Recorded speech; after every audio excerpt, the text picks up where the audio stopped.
Matt Perry. And I'm Clay Basiliga, and this is CMAC News.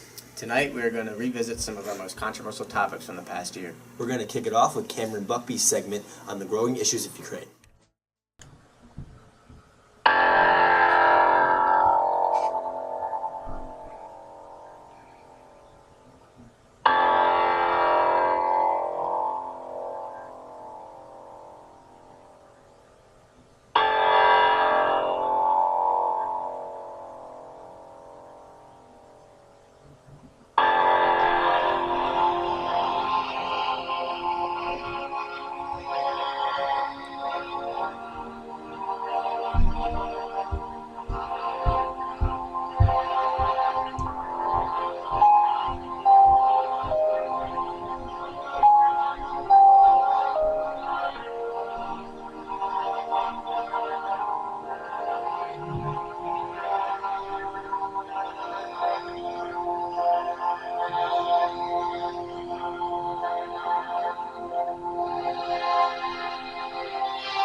So the problems in Ukraine started with Ukraine's financial problems. They tried to work out a deal with the IMF, but Russia offered a $15 billion buyout. They depend on Russia for oil, so they were forced to accept the deal because they need the oil, and this has begun a sort of crisis. Just a quick timeline to start. In 1991, Ukraine became independent. This is also the same year that ended the Cold War and the United States began diplomatic relations with Ukraine.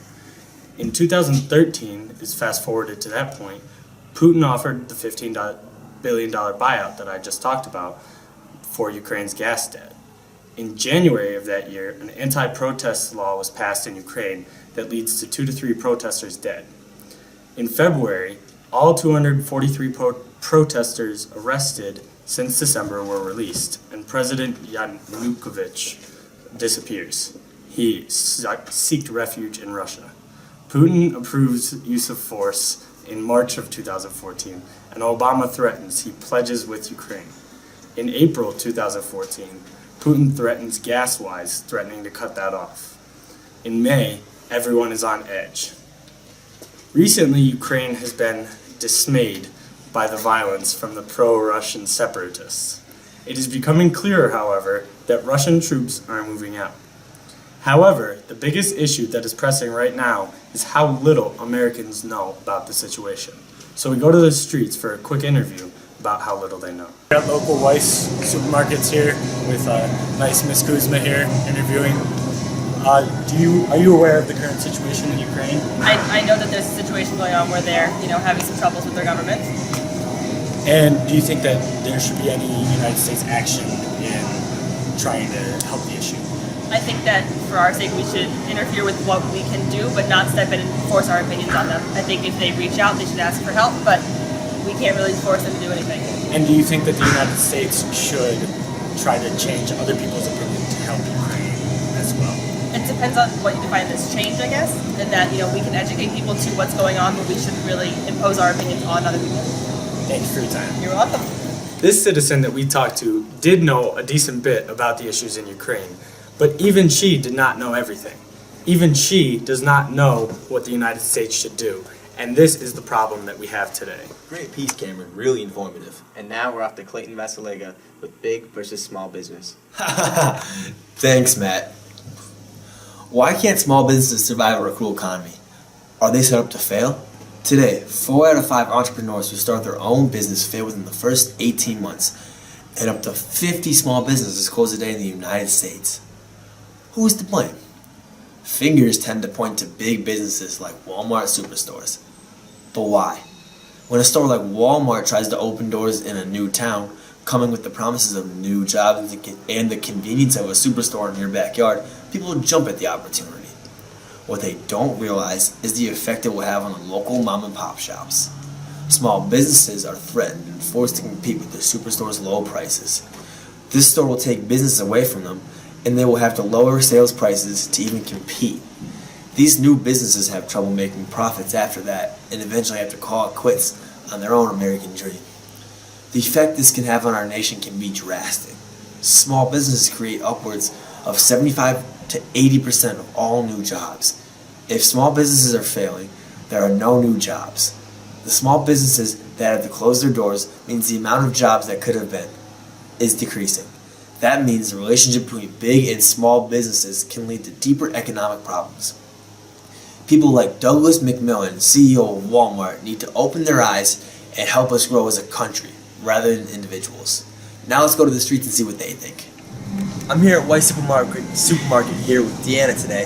I'm going to ask her a few questions about big business and small business. Now, what would you prefer to shop at, like a supermarket or like a mom and pop store? I would rather a mom and pop store. And why would you do that?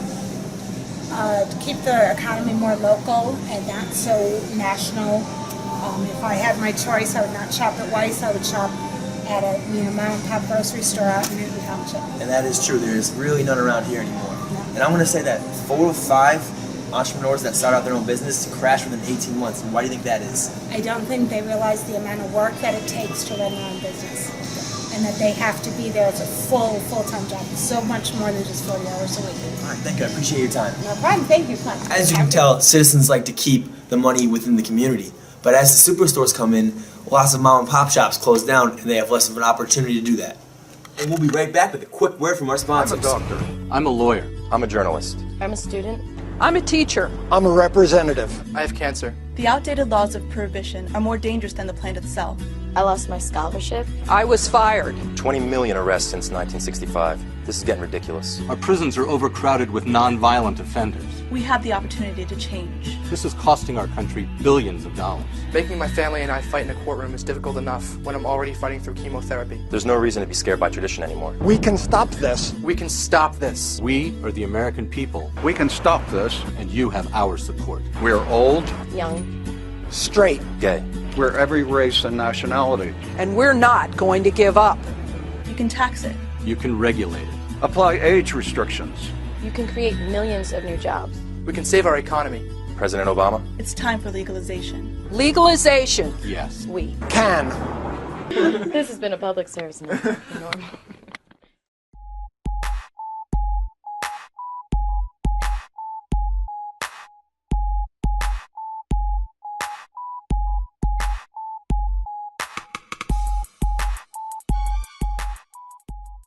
Welcome back to CMAC News. Now we'll be diving headfirst into a controversial topic done by Austin Bennett about legalizing marijuana. Thank you. My name is Austin Bennett. Today I will be discussing the legalization of recreational cannabis. The recreational use of cannabis is only legal in 2 states nationwide, Washington and Colorado. Did you know that marijuana triggers neurogenesis? All that means is that it leads to brain cell growth. When this is triggered, it affects the region of the brain responsible for functions of mood and memory, which ties into the fact that there's a 10% decrease of suicides in medical marijuana-friendly states. In 2010, roughly 18 million people in the United States, 12 and older, have tried cannabis at least once. My personal opinion is that cannabis should be legal throughout every state in America because the facts stated earlier are only beneficial. Now to the streets for a public opinion. Hi, I'm Austin Bennett. I'm here with Papa Joe's. I have a couple questions for him about the legalization of marijuana. What is your view on the use of recreational use of marijuana? Absolutely not. None of it? None of it. Do you know any facts or statistics against it? Like why you would say that? I know a few people that were taken and they couldn't even hold a job, you know. So they were always, you know, nervous. Yeah. But anyway, I said that it's not right for them. Yeah, I understand that view, but did you know that it's been proven that there's nothing harmful about it? No, I didn't realize it's not harmful, but if you overdo it, you could be, you know, you can lose your life as well. You know, so, but that's the whole problem, that people, when they take it, they don't know how to keep it under control. Yeah. And when they take too much of it, then they lose sight of what's going on. Understandable. Thank you very much. Okay, no problem. Okay, That was Austin Bennett and his point of view on the legalization of marijuana. And now for a quick look at sports.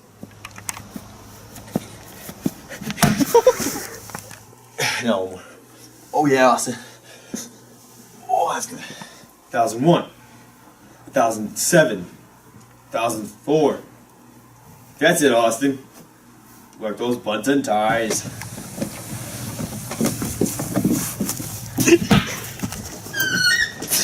Now we're gonna send it over to Matt on his really cool view on stem cell research. Thanks, Clay. In tonight's segment, we'll be analyzing stem cell research. A stem cell is a non-specialized cell with the capability, with the help of specific chemicals, to diverge into any type of cell in the body, such as circulatory, nervous, or even immune cells. Stem cell research will allow scientists to utilize their abilities to cure diseases such as Parkinson's disease, Alzheimer's disease, cures some aspects of heart diseases, the effects of strokes, and diabetes type 1.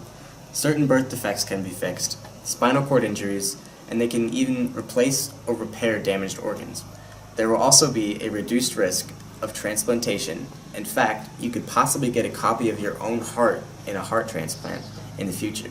Stem cells may even play a major role in cancer. There are two basic types of stem cells. Embryonic, which are isolated from the inner cell mass of blastocysts, as well as adult somatic stem cells, which are found in various tissues. The cells are grown in laboratories where tests are carried out to investigate fundamental properties of each cell. These stem cells are in nearly every living animal. However, they are most potent in human fetuses. Therefore, the field of stem cell research originated around fetus-based experiments. Obviously, this necessity spurred controversy over ethical issues, such as, a life is a life and that should never be compromised. A fertilized egg should be valued as a human life, even if it is in its very first weeks. Destroying human life in the hopes of saving human life is not ethical. Now, since the origin of research in the past decade, scientists have moved from fetuses to utilizing induced pluripotent stem cells, IPSs. These IPSs are artificially derived from a non-pluripotent cell, such as an adult somatic cell, thus eliminating the majority of ethical conflict. Although the fetus controversy is surpassed, there remains another argument at hand. Humans have no ground to act as God and destroy the future life of an embryo, as well as change the path of a terminal illness. However, many critics fail to recognize the often true reality that the scientists would have been using aborted fetuses. Therefore, instead of the fetus being carelessly discarded, we would utilize the valuable potential to better suffering patients. Regardless, scientists have shifted from fetuses to using the somatic cells as mentioned previously. Additionally, the stance scientists shouldn't play God to cure terminal illnesses is unethical in it of itself. Therefore, the entire moral controversy is void. Now, I'm going to take to the streets and see what people know. I'm here with Mr. Wine at Weiss Supermarket. I'm going to ask him a couple questions about stem cell research.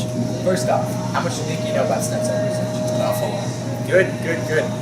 What is your opinion on the usage of fetuses for the research of stem cells? Very much against it. Good. I was hoping you would say so, because did you know, since 2007, they haven't actually used fetuses for the research of stem cells. Now they use somatic cells in adult humans. You did know. You did? I did. Then why didn't you say that in the beginning? Alright, well thank you anyways. Thanks for being with you. You're welcome. Nice butt. Wow, it sure is interesting how little the American public really knows. Signing off for CMAC News, this is Matt Perry and Clay Basiliga. And keep on chugging, America. I'm too sexy for my shirt. Too sexy for my shirt. So sexy it hurts. And